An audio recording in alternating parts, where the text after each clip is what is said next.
Yes, very good morning students. Welcome back our day 18 classes. Day 18. ಕಳೆದ ತರಗತಿಯಲ್ಲಿ ನಾವು ಪದ್ಯ 9 ಕಿತ್ತೂರ ಕೇಸರಿ ಹೌದಾ ಭುವನೇಶ್ವರಿ ಈ ಒಂದು ಪದ್ಯದ ಬಗ್ಗೆ ಅಭ್ಯಾಸವನ್ನು ಮಾಡಿದ್ವಿ ಹೌದಾ ಭುವನೇಶ್ವರಿ ಮಾಡಿದ್ವಿ. ಅದಾದ ತಕ್ಷಣ ಅನೇಕ ಪೂರಕ ಪಾಠಗಳ ಬಗ್ಗೆ ಅಭ್ಯಾಸ ಮಾಡಿದ್ವಿ. ಕೊನೆಯದಾಗಿ ಪೂರಕ ಪಾಠ ಪದ್ಯ ಯಾವುದು? ಎಸ್, ನನ್ನ ಕವಿತೆ ಈ ಒಂದು ಪೂರಕ ಪದ್ಯದೊಂದಿಗೆ ನಮ್ಮ ಅಭ್ಯಾಸ ಕ್ರಮವನ್ನು ಮುಗಿಸಿದ್ವಿ ಹೌದಾ. ನಾವು ರಿವಿಷನ್ ಅನ್ನು ಆರಂಭ ಮಾಡ್ತಾ ಇದ್ದೀನಿ. ನಾನು ರಿವಿಷನ್ ಕ್ಲಾಸಸ್ ಓಕೆ. 5 ಸೆಕೆಂಡ್ ಸಮ್ಮಲ್ಲಿ 5 ಪಾಠ 4 ಪದ್ಯಗಳು 5 ಪಾಠ 4 ಪದ್ಯಗಳ ಒಟ್ಟು ರಿವಿಷನ್ ಅನ್ನು ಆರಂಭವನ್ನು ಮಾಡಿದ್ವಿ ಮತ್ತು ಕ್ಲಾಸ್ ಟೆಸ್ಟ್ ಅನ್ನ ಪ್ಲಾನ್ ಮಾಡಿದ್ವಿ. ನಾವು ಕ್ಲಾಸ್ ಟೆಸ್ಟ್ ಅನ್ನು ಹಾಕ್ತಾ ಇದ್ದೀನಿ ನಾನು ನೆಕ್ಸ್ಟ್ 2 ಡೇಸ್ ಒಳಗಡೆ. B prepare okay. ನಾವು ಲೆಸನ್ ನಂಬರ್ 5 ಪಾಠ 5 ಪಂಜರ ಶಾಲೆ. ಈ ಒಂದು ಪಾಠವನ್ನ ಬರೆದವರು ಎಸ್ ಬಿ ವಿ ಕಾರಂತ್. ಯಾರು? ಬಿ ವಿ ಕಾರಂತ್ ಅವರು ಈ ಒಂದು ಪಂಜರ ಶಾಲೆಯಲ್ಲಿ ಏನನ್ನ ತಿಳಿಸಿಕೊಡ್ತಾ ಇದ್ದಾರೆ ಅಂದ್ರೆ ಎಸ್ ಯಾವ ತರನಾಗಿ ಒಬ್ಬ ವ್ಯಕ್ತಿಯನ್ನ ಏನನ್ನು ಕೂಡ ನಾವು ಫೋರ್ಸ್ಫುಲಿ ಅಂದ್ರೆ ಏನು ಒತ್ತಾಯಪೂರ್ವಕವಾಗಿ ಮಾಡಿಸೋದ್ರಿಂದ ಅದು ಸಾಧ್ಯ ಆಗೋದಿಲ್ಲವೋ ಅದೇ ತರನಾಗಿ ಒಂದು ಪ್ರಾಣಿ ಪಕ್ಷಿಗಳನ್ನ ಕೂಡ ನಾವು ಬಂಧಿಸಿಟ್ಟು ಅದಕ್ಕೆ ಏನನ್ನಾದ್ರೂ ಕಲಿಸ್ತೀವಿ ಅಂದ್ರೆ ಅದು ಸಾಧ್ಯ ಆಗೋದಿಲ್ಲ ಅನ್ನುವಂಥ ಮಾತನ್ನ ಹೇಳ್ತಾ ಇದ್ದಾರೆ. ಎಸ್, ಈ ಪಾಠದ ಪದಗಳ ಅರ್ಥವನ್ನ ನೋಡಿದ್ವಿ, ಪಾಠವನ್ನ ಅಭ್ಯಾಸ ಮಾಡಿದ್ವಿ, ಕವಿ ಪರಿಚಯ ಕೃತಿಕಾರರ ಪರಿಚಯವನ್ನ ನೋಡಿದ್ವಿ ಹೌದಾ. ಎಸ್, ಪ್ರವೇಶದೊಳಗಡೆ ಏನ್ ಕೊಟ್ಟಿದ್ದಾರೆ ಪ್ರವೇಶ ಕೂಡ ಅಭ್ಯಾಸವನ್ನ ಮಾಡಿದ್ವಿ ನಾವು. ಪ್ರವೇಶದೊಳಗಡೆ ಹೇಳ್ತಾ ಇರೋ ಹಾಗೆ ಪಂಜರದೊಳಗಿಟ್ಟು ನಯ ವಿನಯ ಕಲಿಸಿ ಎಂಬ ರಾಜಾಜ್ಞೆ.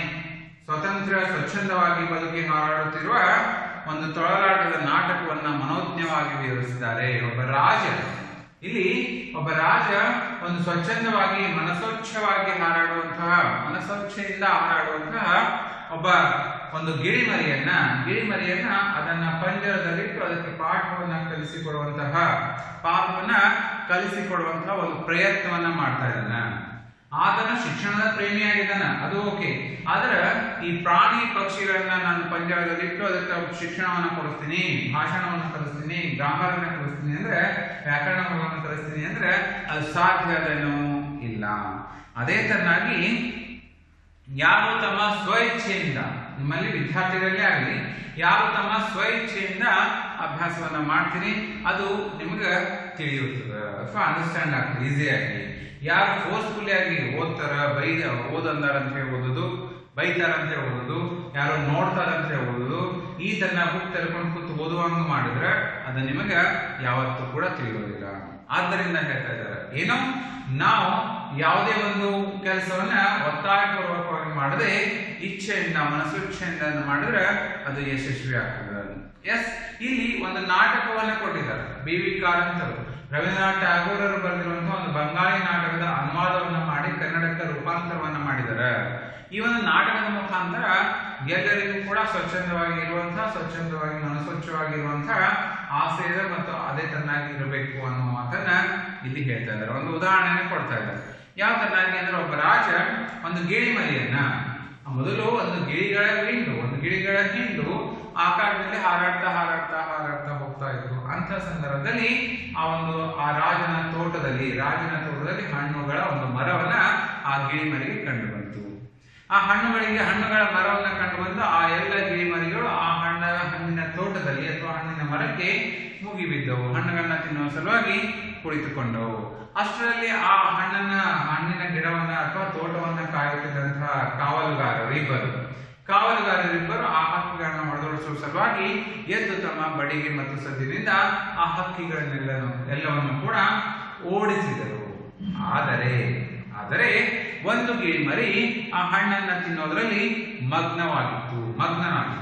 ಎಷ್ಟು ಮಗ್ನ ಆಗಿತ್ತು ಅಂದ್ರೆ ಅದು ಯಾರು ಬೈದ್ರು ಯಾರು ಹಾರೋದ್ರು ಅದಕ್ಕೇನು ಗೊತ್ತಿಲ್ಲ. ಅದ್ರ ಹಣ್ಣು ತಿನ್ನೋದ್ರಲ್ಲಿ ಅಷ್ಟು ಅದನ್ನ ಮಗ್ನವಾಗಿತ್ತು. ಯಾವ ತರ ಹೇಳಿದೆ ನಾವು ಒಂದು ಮೂವಿಯನ್ನ ನೋಡ್ತಿರುವಾಗ ನಿಮಗೂ ಕೂಡ ಯಾರಾದ್ರೂ ಕಳೆದ್ರೆ ಒಮ್ಮೊಮ್ಮೆ ನೆನಪಿರೋದಿಲ್ಲ. 2-3 ಸಲ ಕಳೆದಾಗ ಬಹಳಷ್ಟು ಮಗ್ನನಾಗಿರ್ತೀರಿ.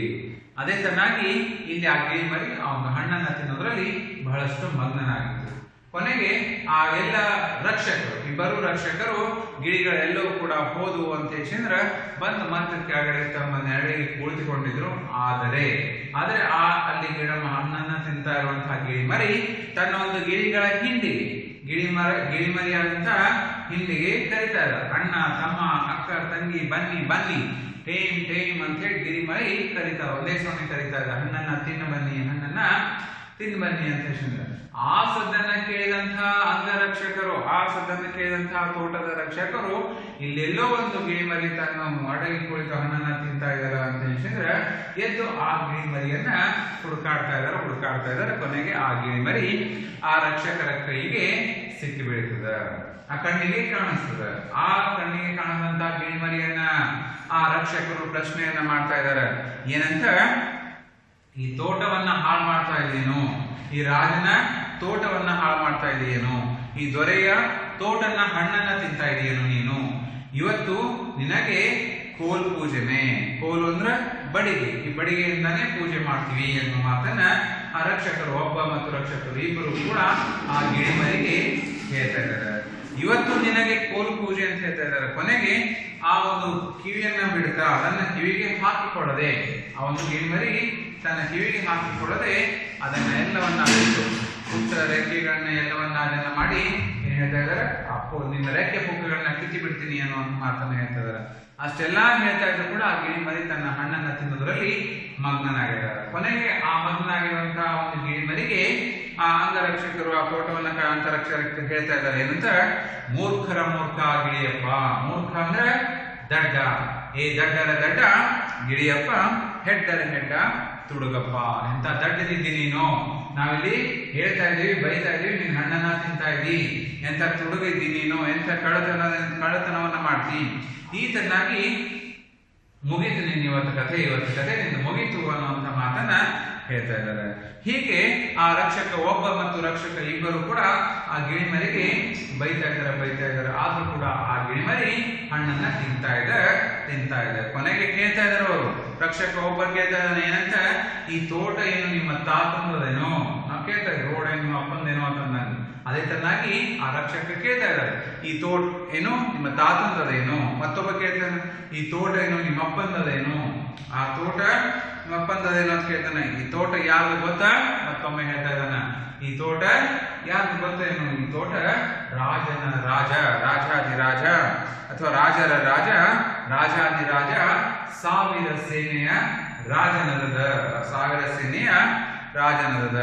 ಆದ್ರೂ ಕೂಡ ಆ ಗಿಳಿಮರಿ ಹೇಳ್ತಾ ಇದ್ದ ಏನಂತ, ಬನ್ರೋ ಬನ್ರಿ, ನಮ್ಮದು ಹಣ್ಣು ತಿನ್ನುವುದೇ ಹಣ್ಣಿನ ತೋಟ.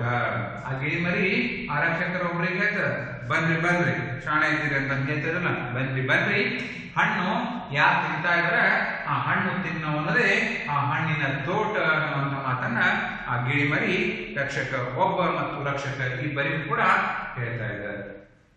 ಹೀಗೆ ಆ ಗಿಳಿಮರಿಗೆ ಆ ರಕ್ಷಕರು ಬೈತಾ ಇದಾರೆ, ಹೇಳ್ತಾ ಇದಾರೆ, ರಾಜನ ಕೋಲದ. ಕೊನೆಗೆ ಅವ್ರು ಏನಂತ ಹೇಳ್ತಾ ಇದಾರೆ, ಆ ರಾಜನ ಭಯ ಹೋಗ್ಲಿ, ನಮ್ಮ ಭಯ ಏನೇನು ನಿನಗೆ ಕೇಳ್ತಾ ಇದಾರೆ. ರಾಜ ಅಲ್ಲಿದ್ದಾನೆ, ರಾಜನಿಗೆ ನೋಡಿಲ್ಲ, ಓಕೆ, ಆದರೆ ನಾವು ಇಲ್ಲೇ ಇದೀವಿ, ಅದು ಕೇಳ್ತಾ ಇದೀವಿ, ಆದ್ರೂ ಕೂಡ ನಮ್ಮ ಭಯನೂ ಇಲ್ಲೇನೋ ನಿನಗೆ ಅಂತ ಕೇಳಿದಾಗ ಕೊನೆಗೆ ಮತ್ತೆ ಅದನ್ನೂ ಬಿಡು, ನಮ್ಮ ಭಯನೂ ಬಿಡು, ಕೈಯಲ್ಲಿ ಕೋಲದ, ಆ ಕೋಲಿನ ಭಯನೂ ಇಲ್ಲೇನೋ, ಕೋಲಲ್ಲೇ ಹೊಡಿಬಹುದು ಅಂತೇಳಿ ಅದರ ಭಯನೂ ಇಲ್ಲೇನೋ ನಿನಗ ಅಂತ ಹೇಳಿದ್ರೆ ಕೇಳ್ತಾ ಇದಾರ. ಆದ್ರೂ ಕೂಡ ಗಿಳಿಮರಿ ಟೇಮ್ ಅಂತ ಅಂದರೆ ಹಣ್ಣನ್ನ ತಿನ್ನೋದ್ರಲ್ಲಿ ಮಗ್ನನಾಗಿದ್ದಾರೆ. ಆದ್ರೆ ಕೊನೆಗೆ ಆ ಇಬ್ಬರು ರಕ್ಷಕರು ಒಂದು ಬಲೆಯನ್ನ ಬೀಸಿ ಆ ಗಿಳಿಮರಿಯನ್ನ ಹಿಡಿದು ಆ ರಾಜರ ಒಂದು ಅರಮನೆಗೆ, ರಾಜರ ಒಂದು ಸಭಾಗೃಹಕ್ಕೆ ಕರೆದುಕೊಂಡು ಬರ್ತಾ ಇದ್ದಾರೆ. ಸಭಾಗೃಹಕ್ಕೆ ತಂದು ರಾಜನ ಸಲುವಾಗಿ ವೇಟನ್ನ ಕಾಯ್ತಾ ಇದ್ದಾರೆ.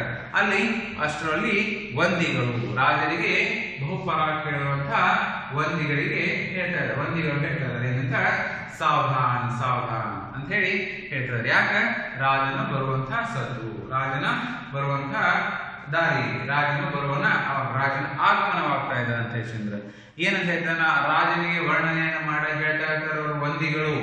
ಏನಂತ ಹೇಳ್ತಾ ಇದ್ದಾರೆ ನೋಡ್ರಿ, ಮಹಾಕರುಣಾಳು, ಬಹಳಷ್ಟು ಕರುಣೆಯುಳ್ಳವನು, ಖಗಮೃಗ ಖಗ ಮೃಗ ಪ್ರಾಣಿ ಪಕ್ಷಿಗಳ ಒಂದು ದಯೆಯನ್ನ ತೋರುವವನು, ಗಿಡಮರ ದಯಾಳು, ಗಿಡಮರಗಳನ್ನ ಬೆಳೆಸುವವನು, ವಿದ್ಯಾವಂತ, ಬಹಳಷ್ಟು ವಿದ್ಯೆಯನ್ನ ಪಂಡಿತನಿದ್ದವನು, ಪ್ರಜ್ಞಾವಧಾನಿ, ಬಹಳಷ್ಟು ಜ್ಞಾನವನ್ನ ಉಳ್ಳವನು, ಕಣಕಣಕ್ಕೂ ವಿದ್ಯಾದಾನಿ, ಎಲ್ಲದರಲ್ಲೂ ವಿದ್ಯೆಯನ್ನ ಹುಡುಕುವವನು, ಎಲ್ಲದಕ್ಕೂ ವಿದ್ಯೆಯನ್ನ ಕಲಿಸುವವನು. ಈ ವಾಚಾಳಪುರದೀಶ್ವರ ರಾಜಾದಿರಾಜ ರಾಜಮಾರ್ತಾಂಡರು ಬರುತ್ತಿದ್ದಾರೆ, ದಯಮಾಡಿಸುತ್ತಿದ್ದಾರೆ ಎನ್ನುವಂತಹ ಬಹುಪರ ಕೂಗನ್ನ ಹಾಕ್ತಾ ಇದ್ದಾರೆ ವಂದಿಗಳು. ಅಷ್ಟರಲ್ಲಿ ಗಿಳಿಮರಿ ಠೇಮ್ ಠೇಮ್ ಅಂತ ಆ ಸದ್ದನ್ನ ಮಾಡ್ತಾ ಇದೆ. ಹೇಗೆ ಆ ಟನ್ ಟೇಮ್ ಗಿಳಿಮರಿ ಓದುತ್ತಾರೆ, ಆ ಸದ್ದನ್ನ ಮಾಡ್ತಾ ಇದ್ದಾರೆ. ಅಷ್ಟೊಳಗಡೆ ರಾಜ ಇದೇನು ಒದರುತ್ತಿದೆ ಆಶ್ಚರ್ಯದಿಂದ ಕೇಳ್ತಾ ಇದ್ದಾನೆ. ಇದೇನು ಒದರುತ್ತಿದೆ ಅಂತ ರಾಜ ಕೇಳ್ತಾ ಇದ್ದಾನೆ. ಆಗ ಗಿಳಿಮರಿ ಮತ್ತೆ ಟೇಮ್ ಟೇಮ್ ಅಂತಿದ್ದಾನೆ. ಆದ್ರೆ ರಾಜ ಕೇಳ್ತಾನೆ, ಯಾವ ಭಾಷೆ ಮಾತನಾಡುತ್ತಿದೆ? ಪ್ರಾಕೃತ ಭಾಷೆಯೋ ಪಿಶಾಚಿ ಭಾಷೆಯೋ? ಯಾವ ಭಾಷೆ ಮಾತನಾಡ್ತಾ ಇದೆ? ಪ್ರಾಕೃತಿಕ ಭಾಷೆ ಮಾತನಾಡ್ತಾ ಇದೆಯೋ ಅಥವಾ ಪಿಶಾಚಿ ಭಾಷೆಯನ್ನು ಮಾತನಾಡ್ತಾ ಇದೆ? ಯಾವ ಭಾಷೆ ಮಾತನಾಡ್ತಾ ಇದೆ? ಠೇಮ್ ಠೇಮ್ ಅಂತ ಹೇಳಿದ್ರೆ ಮತ್ತೆ ಗಿಳಿಮರಿ ಓದಿರ್ತಾ ಇದ್ದಾರೆ. ಆದ್ರೆ ರಾಜ ಕೇಳ್ತಾನೆ ಸಿಟ್ಟಿನಿಂದ, ಏನಿದರ ಅರ್ಥ? ಆ ಠೇಮ್ ಠೇಮ್ ಅನ್ನೋದನ್ನ ಕಿರಿಕಿರಿ ಅಕ್ಷರ ರಾಜ ಸಿಟ್ಟಿನಿಂದ ಕೇಳ್ತಾ ಇದ್ದಾನೆ. ಏನಿದರ ಅರ್ಥ? ಠೇಮ್ ಠೇಮ್ ಅಂದ್ರೆ ಮಂತ್ರಿ ಕೇಳ್ತಾ ಇದ್ದಾನೆ. ಆಗ ವಂದಿಗಳು ಠೇಮ್ ಠೇಮ್ ಅಂತ ಹೇಳೋದನ್ನ ಮಂತ್ರಿಗಳು ಹೇಳ್ತಾ ಇದ್ದಾರೆ. ರಾಜಾದಿರಾಜ ಇದು ಒಂದು ಗಿಳಿಮರಿ. ರಾಜಾದಿರಾಜ ಮಂತ್ರಿಗಳು ಹೇಳ್ತಾ ಇದ್ದಾರೆ, ಉತ್ತರವನ್ನು ಕೊಡ್ತಾರೆ. ರಾಜಾದಿರಾಜ ಇದೊಂದು ಗಿಳಿಮರಿ ಅದ, ಇದೊಂದು ಕಾಡು ಜಾತಿಯ ಅನಾಗರಿಕ ಗಿಳಿಮರಿ ಅದ. ಇದು ಕಾಡು ಜಾತಿಯ ಗಿಳಿಮರಿ. ಯಾಕಂದ್ರೆ ಕಾಡು ಕೋಣ ಇರ್ತದೆ, ಮತ್ತೆ ನಾವು ಸಾಕುವಂತ ಕೋಣಗಳು ಬೇರೆ ಇರ್ತಾವ, ಕಾಡು ನಾಯಿ ಬೇರೆ ಇರ್ತೈತಿ, ನಾವು ಸಾಕುವಂತ ನಾಯಿಗಳು ಬೇರೆ ಇರ್ತಾವ. ಅದೇ ತರನಾಗಿ ಇದು ಕಾಡು ಜಾತಿಯ ಗಿಳಿಮರಿ ಅದ. ಇದು ಅನಾಗರಿಕ ಅಂದ್ರೇನು? ಓದು ಬರದೆ ಗೊತ್ತಿರದೆ ಇರುವಂತ ಒಂದು ಅನಾಗರಿಕ ಅಂತ ಹೇಳ್ತಾರೆ. ಅನ್ಕೋಲಿ ಅನಾಗರಿಕದ ವಸಂತ ಕಾಲಕ್ಕೆ ಮರದ ಹತ್ತಿರ ರಾಜ ತೋಟಕ್ಕೆ ನುಗ್ಗಿ ಹಣ್ಣು ಹಂಪಲವನ್ನು ನಾಶಪಡಿಸುತ್ತಿದೆ. ಈ ವಸಂತ ಕಾಲದಲ್ಲಿ ಏನು ಹಣ್ಣು ಹಂಪಲಗಳ ಸುಗ್ಗಿ ಅದಲ್ಲ, ಆ ಹಣ್ಣು ಹಂಪಲಗಳ ಸುಗ್ಗಿಯಲ್ಲಿ ನಮ್ಮ ಒಂದು ತೋಟದಲ್ಲಿ ಹಣ್ಣುಗಳನ್ನ ತಿಂದು ನಾಶಪಡಿಸುತ್ತಿದೆ ಅನ್ನುವಂಥ ಮಾತನ್ನ ಮಂತ್ರಿಗಳು ರಾಜನಿಗೆ ಹೇಳ್ತಾ ಇದ್ದಾರೆ. ಆಗ ರಾಜನು ಕೇಳ್ತಾ ಇದ್ದಾನೆ, ಏನಂತ ಇದಕ್ಕೆ ಮಾತು ಬರುತ್ತದೆ? ರಾಜ ಕೇಳ್ತಾ ಇದ್ದಾನೆ. ಆಗ ಮಂತ್ರಿಗಳು ಹೇಳ್ತಾ ಇದ್ದಾರೆ, ಇಲ್ಲ. ಮತ್ತೆ ಕೇಳ್ತಾ ಇದ್ದಾನೆ, ಇದಕ್ಕೆ ಹಾಡು ಬರುತ್ತದೆ? ಮತ್ತೆ ಹೇಳ್ತಾ ಇದ್ದಾರೆ, ಇಲ್ಲ. ಓದು ಬರುತ್ತದೆ? ಇಲ್ಲ. ನೃತ್ಯ ಬರುತ್ತದೆ? ಇಲ್ಲ. ತರ್ಕ, ಶಾಸ್ತ್ರ, ಪುರಾಣ, ವ್ಯಾಕರಣ ಯಾವುದು ಬರೋದಿಲ್ಲ. ಅದಕ್ಕೆ ರಾಜನ್ ಕೇಳ್ತಾನೆ, ಮತ್ತೇನು ಬರುತ್ತದೆ? ಇದು ಜೀವನವೆಲ್ಲ ಏನು ಮಾಡುತ್ತದೆ? ಅಷ್ಟರಲ್ಲಿ ಗಿಳಿಮರಿ ಸದ್ದನ್ನ ಮಾಡ್ತಾ ಇದೆ, ಟೇಮ್ ಟೇಮ್. ರಾಜ ಕೇಳ್ತಾ ಇದ್ದಾನೆ, ಏನ್ ಮಾಡ್ತಾ ಇದ್ರು ಜೀವನ ತುಂಬಾ ಏನ್ ಮಾಡ್ತದ ಅನ್ನುವಂಥ ಉತ್ತರವನ್ನ ಕೊಡ್ತಾ ಇದ್ದಾನೆ. ಕೇಳ್ತಾ ಇದ್ದಾನೆ, ಪ್ರಶ್ನೆಯನ್ನ ಕೇಳ್ತಾ ಇದ್ದಾನೆ. ಅದೇನ್ ಮಂತ್ರಿ ಉತ್ತರವನ್ನ ಕೊಡ್ಬೇಕು ಅನ್ಕೊಂಡಿದ, ಅಷ್ಟರಲ್ಲಿ ಮತ್ತೆ ಗಿಳಿಮರಿ ಸದ್ದನ್ನ ಮಾಡ್ತಾ ಇದ್ದಾರೆ. ಹಾಗೆ ಟೇಮ್ ಟೇಮ್ ಅಂತ ಹೇಳಿದ್ರೆ ಕೊನೆಗೆ ಮಂತ್ರಿ ಹೇಳ್ತಾ ಇದ್ದಾನೆ, ಮಹಾಪ್ರಭು, ಈ ಗಿಳಿ ಅರಣ್ಯವಾಸಿ, ನಿರಕ್ಷರ ಪಕ್ಷಿ. ಈ ಗಿಳಿಮರಿ ಅರಣ್ಯವಾಸಿ ಅದ, ಅರಣ್ಯದಲ್ಲಿರುವಂತಹ ಗಿಳಿಮರಿ ಅದ. ನಿರಕ್ಷರ ಪಕ್ಷಿ, ಒಂದು ಅಕ್ಷರ ಕೂಡ ಇದಕ್ಕೆ ಗೊತ್ತಿಲ್ಲ. ಇದು ತೀರಾ ಅಸಂಸ್ಕೃತದ. ಸಂಸ್ಕೃತ ಅಂದ್ರೆ ಒಳ್ಳೆಯ ತರನಾಗಿ ಇರುವಂಥದ್ದು. ಅಸಂಸ್ಕೃತದ, ಇದಕ್ಕೆ ಯಾವ ತರನಾಗಿ ಇರಬೇಕು, ಯಾವ ತರನಾಗಿ ನಡಿಬೇಕು ಅನ್ನುವಂಥದ್ದು ಏನು ಗೊತ್ತಿಲ್ಲ. ಇದಕ್ಕೆ ಸಂಗೀತ ಗೊತ್ತಿಲ್ಲ, ನೃತ್ಯ ಗೊತ್ತಿಲ್ಲ, ಗದ್ಯ ಪದ್ಯದ ಭೇದ ಗೊತ್ತಿಲ್ಲ, ಒಂದೆರಡು ಮಗಿ ಕೂಡ ಬರೋದಿಲ್ಲ. ಇದಕ್ಕೆ ಬರೋದು ಒಂದೇ, ಗಿಡಮರ ಹತ್ತಿ ಮುರಿದು ಹಣ್ಣನ್ನ ತಿನ್ನೋದು. ಗಿಡಮರವನ್ನ ಹತ್ತಿ ಕೊಂಬೆ ಮುರಿದು ಹಣ್ಣನ್ನ ತಿನ್ನೋದು ಮತ್ತು ಹಣ್ಣನ್ನ ಉದುರಿಸೋದು. ಆಮೇಲೆ ಹೇಳ್ತಾ ಇದ್ದಾನೆ, ಆಮೇಲೆ ಹೇಳ್ಬೇಕು ಅಂದ್ರೆ ಏನ್ ಮಂತ್ರಿ ಹೇಳ್ತಾ ಇದ್ದಾನ, ಅಷ್ಟರೊಳಗಡೆ ಗಿಳಿಮರಿ ತಾನೇ ಹೇಳ್ತಾ ಇದ್ದ, ಏನಂತ ಹೇಮ್ ಟೇಮ್ ಅಂತ ಓದುತ್ತಾ ಇದ್ದಾರೆ.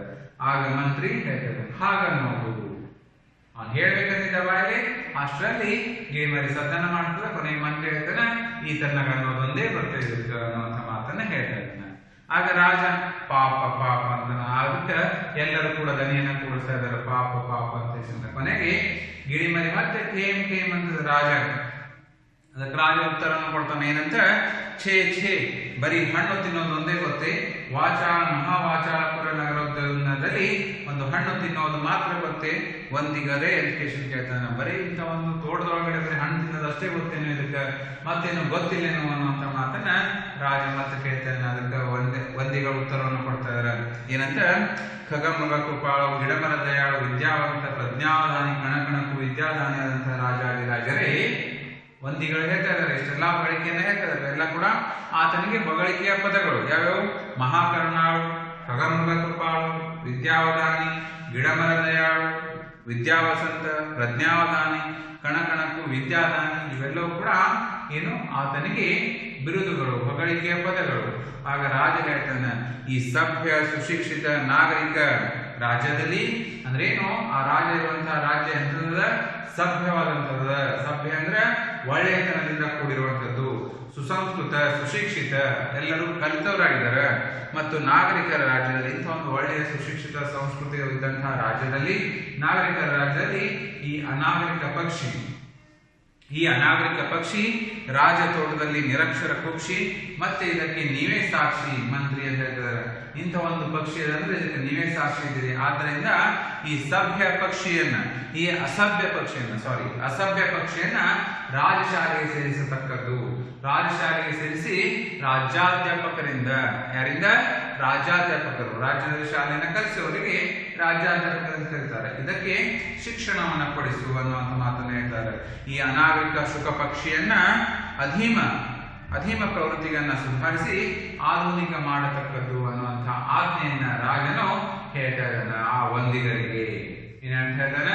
ಈ ಅನಾಗರಿಕ ಪಕ್ಷಿ ಇದೆ, ಆ ಪಕ್ಷಿಯನ್ನ ನಮ್ಮ ರಾಜಶಾಲೆಗೆ ಸೇರಿಸಿ ಅದಕ್ಕೆ ರಾಜ್ಯಾಧ್ಯಾಪಕರಿಂದ ಶಿಕ್ಷಣವನ್ನು ಕೊಡಿಸಿ ಒಂದು ನಾಗರಿಕತನದಿಂದ ಕೂಡಿಸುವಂತ ಪ್ರಯತ್ನವನ್ನು ಮಾಡಿ ಅನ್ನುವಂಥ ಮಾತನ್ನ ಹೇಳ್ತಾ ಇದ್ದಾನೆ.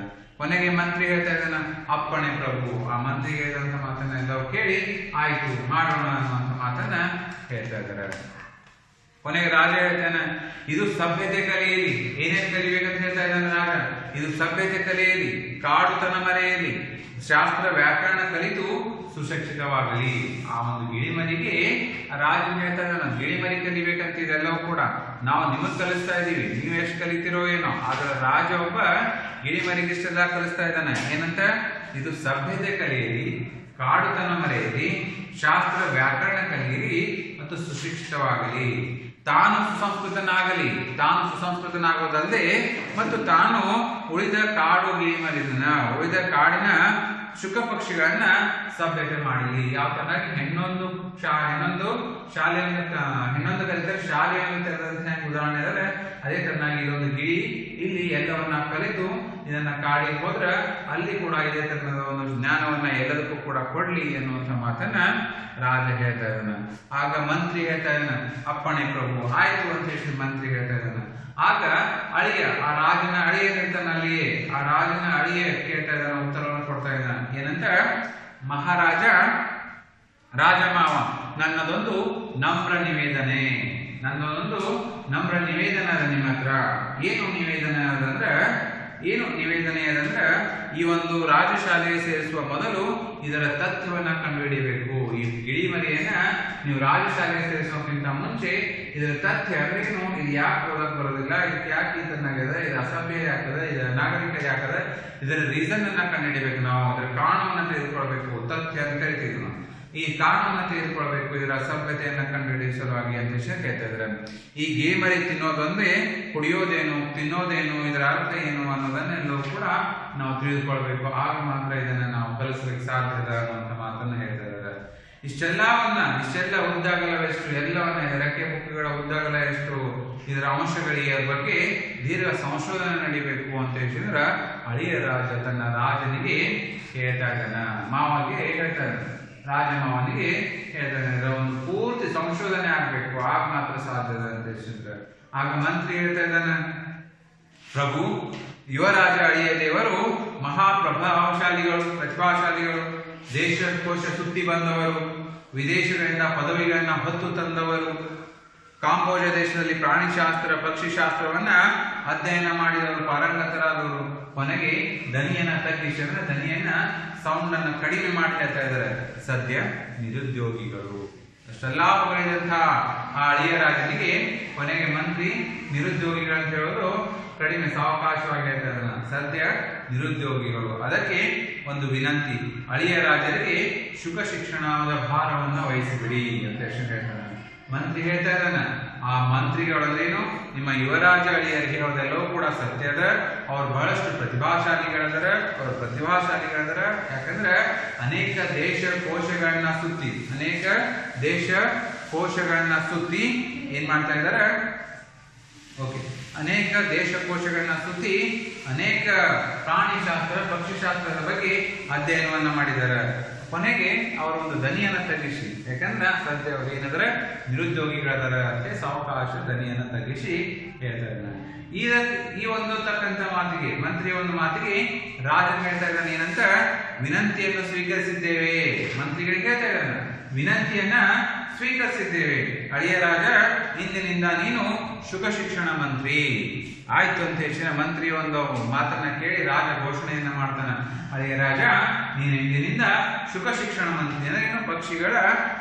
ಪಕ್ಷಿಗಳ ಅಧ್ಯಯನ ಮಂತ್ರಿ ಅಂತ ಹೇಳಿದ್ರೆ ಹೇಳ್ತಾ ಇದ್ದಾನೆ. ಆಗ ಅಳಿಯ ಮಹಾರಾಜ ರಾಜಮಾವ ಇನ್ನೊಂದು ವಸಂತ ಬರುವುದರೊಳಗಾಗಿ, ಈಗೇನ ವಸಂತ ಕಾಲದಲ್ಲ, ಇನ್ನೊಂದು ವಸಂತವನ್ನ ಬರೋದ್ರೊಳಗಾಗಿ ಈ ಕಾಡು ಗಿಳಿಮರಿಯನ್ನ ವನ್ಯ ವ್ಯವಹಾರಗಳನ್ನ ಮರೆತಿರಬೇಕು, ಸಭ್ಯ ಸುಶಿಕ್ಷಿತವಾಗಿರಬೇಕು, ಸಂಸ್ಕೃತನಾಗಿರಬೇಕು. ಇದಕ್ಕೆ ನಮ್ಮ ವಿಶ್ವವಿದ್ಯಾಲಯದಲ್ಲಿ ಒಂದು ಶುಕ ಅಧ್ಯಯನ ಸಂಸ್ಥೆಯನ್ನ ಸ್ಥಾಪಿಸಬೇಕು. ನಮ್ಮ ಒಂದು ರಾಜ್ಯದಲ್ಲಿ ಈ ಒಂದು ಪಕ್ಷಿಗಳಿಗೆ, ಒಂದು ಪ್ರಾಣಿಗಳಿಗೆ ಒಂದು ಶಾಲೆಯನ್ನ ತೆರಿಬೇಕು. ಮತ್ತು ಇದಕ್ಕೆ ಒಂದು ನಾವು ಮುಂದಿನ ಒಂದು ವಸಂತ ಕಾಲ ಬರೋದ್ರೊಳಗಾಗಿ ಇದಕ್ಕೆ ಒಂದು ಒಳ್ಳೆಯ ಸಭ್ಯ ಮತ್ತು ಸುಶಿಕ್ಷಿತ ಮತ್ತು ಸುಸಂಸ್ಕೃತವಾಗಿ ಮಾಡಬೇಕು ಅನ್ನುವಂಥ ಮಾತನ್ನ ಹೇಳ್ತಾ ಇದ್ದಾರೆ. ಹೀಗೆ ರಾಜ ತನ್ನ ಕಾರ್ಯದಲ್ಲಿ ಜಯವಾಗಲಿ ಎಂದು ಮಂತ್ರಿ ಹೇಳ್ತಾ ಇದ್ದಾನೆ. ರಾಜ ತನ್ನ ಮಂತ್ರಿಗೆ ಹೇಳ್ತಾ ಇದ್ದಾನೆ, ನಿಮ್ಮ ಒಂದು ಕಾರ್ಯದಲ್ಲಿ ಯಶಸ್ಸನ್ನು ಸಿಗಲಿ, ಜಯವಾಗಲಿ ಅಂತ ಹೇಳ್ತಾ ಇದ್ದಾನೆ. ಕೊನೆಗೆ ಒಂದಿಗರು ರಾಜನನ್ನ ಒಂದು ಬಹುಪರಾಕ್ತನ್ನ ಹೇಳುವಂತ ಹೊಗಳಿಕೆಯ ಮಾತುಗಳನ್ನ ಹೇಳ್ತಾ ಅಲ್ಲಿಂದ ಹೊರಡ್ತಾ ಇದ್ದಾರೆ. ಕೊನೆಗೆ ಇದರ ಡಂಗುರವನ್ನ ಸಾರಿ, ಎದರದು ರಾಳಿಯ ರಾಜ ಶುಕ ಶಿಕ್ಷಣ ಮಂತ್ರಿ ಆಗಿದ್ದಾನ ಅಂತ ಹೇಳಿ ಡಂಗುರವನ್ನ ಸಾರಿ, ಇಡೀ ರಾಜ ತುಂಬಾ ಡಂಗುರವನ್ನ ಸಾರಿ ಅಂತ ಹೇಳ್ತಾನೆ. ಯಾಕ? ತನ್ನ ಮಗಳು ತನ್ನ ಮಾತನ್ನ ಕೇಳಿ ಸಂತೋಷ ಪಡ್ಲಿ, ತನ್ನ ಗಂಡನು ಕೂಡ ಒಬ್ಬ ಮಂತ್ರಿ ಸ್ಥಾನದಲ್ಲಿದ್ದಾನ ಅನ್ನುವಂಥ ಮಾತನ್ನ ಕೇಳಿ ಸಂತೋಷ ಪಡ್ಲಿ ಅನ್ನುವಂಥ ಮಾತನ್ನ ಹೇಳ್ತಾ ಇದ್ದಾರೆ. ಇಷ್ಟು ಹೇಳಿ ಕೊನೆಗೆ ಬಹುಪರಾಕ್ ಹೇಳ್ತಾ ಒಂದಿಗರು ರಾಜನನ್ನ ಕರೆದುಕೊಂಡು ಕೊನೆಗೆ ತಮ್ಮ ಧರ್ಮ ಅಥವಾ ಆಸ್ಥಾನ ಕಡೆಗೆ, ಮನೆ ಕಡೆಗೆ ಹೊರಡ್ತಾ ಇದ್ದಾರೆ. ಈತನಾಗಿ ಒಬ್ಬ ರಾಜ ಒಂದು ಗಿಳಿಮರಿಯನ್ನ ಅಂದ್ರೆ ಒಂದು ಪಕ್ಷಿಯನ್ನ, ಶಾಲೆಯನ್ನ, ಶಿಕ್ಷಣವನ್ನ ಕೊಡಿಸೋದ್ರಲ್ಲಿ ಎಷ್ಟು ಆಸಕ್ತಿ ಇತ್ತು. ಆದ್ರೆ ಅದು ಕಲಿಲಿಕ್ಕೆ ಸಾಧ್ಯ ಇಲ್ಲ. ಆದರೆ ಅದನ್ನ ಕೊಡಿಸುವಂತಹ ಪ್ರಯತ್ನ ಏನಿತ್ತಲ್ಲ ಅದನ್ನ ನಾವು ಇಲ್ಲಿ ಮೆಚ್ಚಬೇಕು.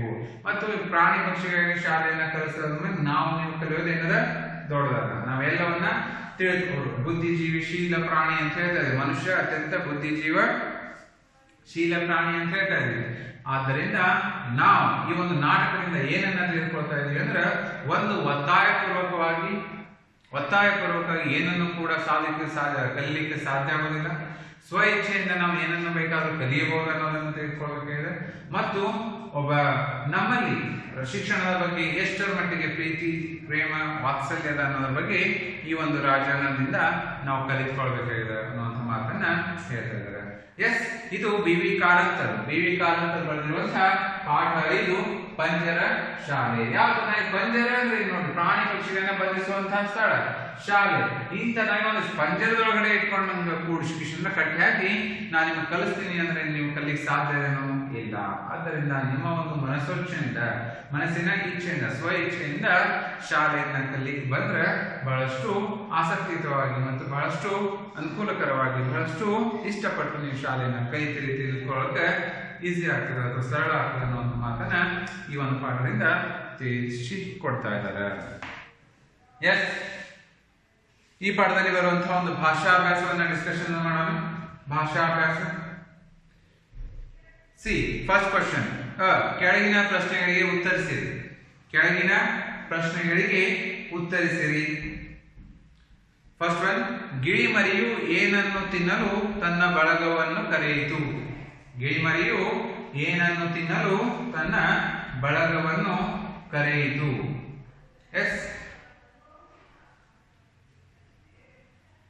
Very good. ಗಿಳಿಮರಿಯು ಹಣ್ಣುಗಳನ್ನು ತಿನ್ನಲು ತನ್ನ ಬಳಗವನ್ನು ಕರೆಯಿತು. ಮಂತ್ರಿಯ ಪ್ರಕಾರ ಗಿಳಿಮರಿಗೆ ಏನೇನು ಬರುವುದಿಲ್ಲ ಎಂದು ಹೇಳಿದನು? ಮಂತ್ರಿಯ ಪ್ರಕಾರ ಗಿಳಿಮರಿಗೆ ಏನೇನು ಬರುವುದಿಲ್ಲ ಎಂದು ಹೇಳಿದನು? Very good. ಮಂತ್ರಿಯ ಪ್ರಕಾರ ಗಿಳಿಮರಿಗೆ ಓದು, ಬರಹ, ನೃತ್ಯ, ವ್ಯಾಕರಣ, ತರ್ಕ, ಶಾಸ್ತ್ರ ಇದ್ಯಾವುದು ಕೂಡ ಬರುವುದಿಲ್ಲ ಅಂತ ಹೇಳಿದ್ರೆ ಮಂತ್ರಿಯು ರಾಜನಿಗೆ ಹೇಳಿದ. ರಾಜನು ಗಿಳಿಮರಿಯನ್ನು ಯಾವ ಶಾಲೆಗೆ ಸೇರಿಸಲು ಆದೇಶ ಮಾಡಿದನು? ರಾಜನು ಗಿಳಿಮರಿಯನ್ನು ಯಾವ ಶಾಲೆಗೆ ಸೇರಿಸಲು ಆದೇಶ ಮಾಡಿದನು? Yes, very good. ರಾಜನು ಗಿಳಿಮರಿಯನ್ನು ರಾಜಶಾಲೆಗೆ ಸೇರಿಸಬೇಕೆಂದು ಆದೇಶ ಮಾಡಿದನು. ರಾಜನು ಯಾರನ್ನು ಶುಕ ಶಿಕ್ಷಣ ಮಂತ್ರಿಯನ್ನಾಗಿ ನೇಮಿಸಿದನು? ರಾಜನು ಯಾರನ್ನು ಶುಕ ಶಿಕ್ಷಣ ಮಂತ್ರಿಯನ್ನಾಗಿ ನೇಮಿಸಿದನು? Yes, very good. ರಾಜನು ತನ್ನ ಅಳಿಯನನ್ನ ಶುಕ ಶಿಕ್ಷಣ ಮಂತ್ರಿಯನ್ನಾಗಿ ನೇಮಿಸಿದನು. ರಾಜನು ಗಿಳಿಮರಿಗೆ ಏನೇನು ಕಲಿಸಬೇಕೆಂದು ಹೇಳಿದನು? ರಾಜನು ಗಿಳಿಮರಿಗೆ ಏನೇನು ಕಲಿಸಬೇಕೆಂದು ಹೇಳಿದನು? Yes, very good. ರಾಜನು ಸಭ್ಯತೆ ಕಲೆಯಲಿ, ಕಾಡುತನ ಮರೆಯಲಿ, ಶಾಸ್ತ್ರ ವ್ಯಾಕರಣ ಕಲಿತು ಸುಶಿಕ್ಷಿತವಾಗಲಿ ಮತ್ತು ಸುಸಂಸ್ಕೃತವಾಗಲಿ ಎಂದು ಹೇಳಿದನು. Filling the blanks, filling the blanks. Okay, ಬಿಟ್ಟ ಸ್ಥಳವನ್ನು ತುಂಬಿರಿ. ಬನ್ನಿ ಬನ್ನಿ ಮಧುಫಲ ತಿನ್ನಿ ಬನ್ನಿ. ಬನ್ನಿ ಬನ್ನಿ ಡ್ಯಾಶ್ ತಿನ್ನಿ ಬೇಗ ಹಾರಿ ಬನ್ನಿ. Very good. ಬನ್ನಿ ಬನ್ನಿ ಮಧುಫಲ ತಿನ್ನಿ ಬೇಗ ಹಾರಿ ಬನ್ನಿ. ಈ ಅಸಭ್ಯ ಪಕ್ಷಿಯನ್ನ, ಈ ಅಸಭ್ಯ ಡ್ಯಾಶ್ ಅನ್ನು ರಾಜಶಾಲೆಗೆ ಸೇರಿಸತಕ್ಕದ್ದು. ಈ ಅಸಭ್ಯ ಡ್ಯಾಶ್, ಎಸ್, ಅಸಭ್ಯ ಪಕ್ಷಿಯನ್ನ ರಾಜಶಾಲೆಗೆ ಸೇರಿಸತಕ್ಕದ್ದು. ತಾನು ಸುಸಂಸ್ಕೃತನಾಗಿ ಕಾಡಿನ ಉಳಿದ ಡ್ಯಾಶ್ಗಳನ್ನು ಸಭ್ಯಗಳನ್ನಾಗಿ ಮಾಡಲಿ. ಯಾರಿಗೆ ಸಭ್ಯತೆಯನ್ನು ಮಾಡಬೇಕಾಗಿತ್ತದು? ತಾನು ಸುಸಂಸ್ಕೃತನಾಗಿ ಕಾಡಿನ ಉಳಿದ ಡ್ಯಾಶ್ಗಳನ್ನು. Yes, very good. ಶುಕ ಪಕ್ಷಿಗಳನ್ನ ಸಭ್ಯತೆಯನ್ನ ಮಾಡಲಿ. ಅಳಿಯ ರಾಜ ಇಂದಿನಿಂದ ನೀನು ಡ್ಯಾಶದ ಮಂತ್ರಿ. ಅಳಿಯ ರಾಜ ಇಂದಿನಿಂದ ನೀನು ಡ್ಯಾಶದ ಮಂತ್ರಿ. ಡ್ಯಾಶ್, ಎಸ್, ಶುಕ ಶಿಕ್ಷಣದ ಮಂತ್ರಿ. ಒಂದು ಪಕ್ಷಿಯ ಡ್ಯಾಶ್ದಲ್ಲೂ ರಾಜನ ಆಸಕ್ತಿ ಎಷ್ಟಿದೆ ಅನ್ನೋದು. ಒಂದು ಪಕ್ಷಿಯ ಡ್ಯಾಶ್ ಅಂದ್ರೆ ಎಸ್, ಶುಕ ಶಿಕ್ಷಣದಲ್ಲೂ ರಾಜನ ಆಸಕ್ತಿ ಎಷ್ಟಿದೆ ಎನ್ನುವುದು. ಹೌದಾ? ಎಸ್. ಇಲ್ಲಿಗೆ ಈ ಪಾಠ ಮುಕ್ತಾಯ ಆಗ್ತದೆ. ವ್ಯಾಕರಣ ಮಾಹಿತಿಯಲ್ಲಿ ವಿಭಕ್ತಿ ಪ್ರತ್ಯಯಗಳಲ್ಲ.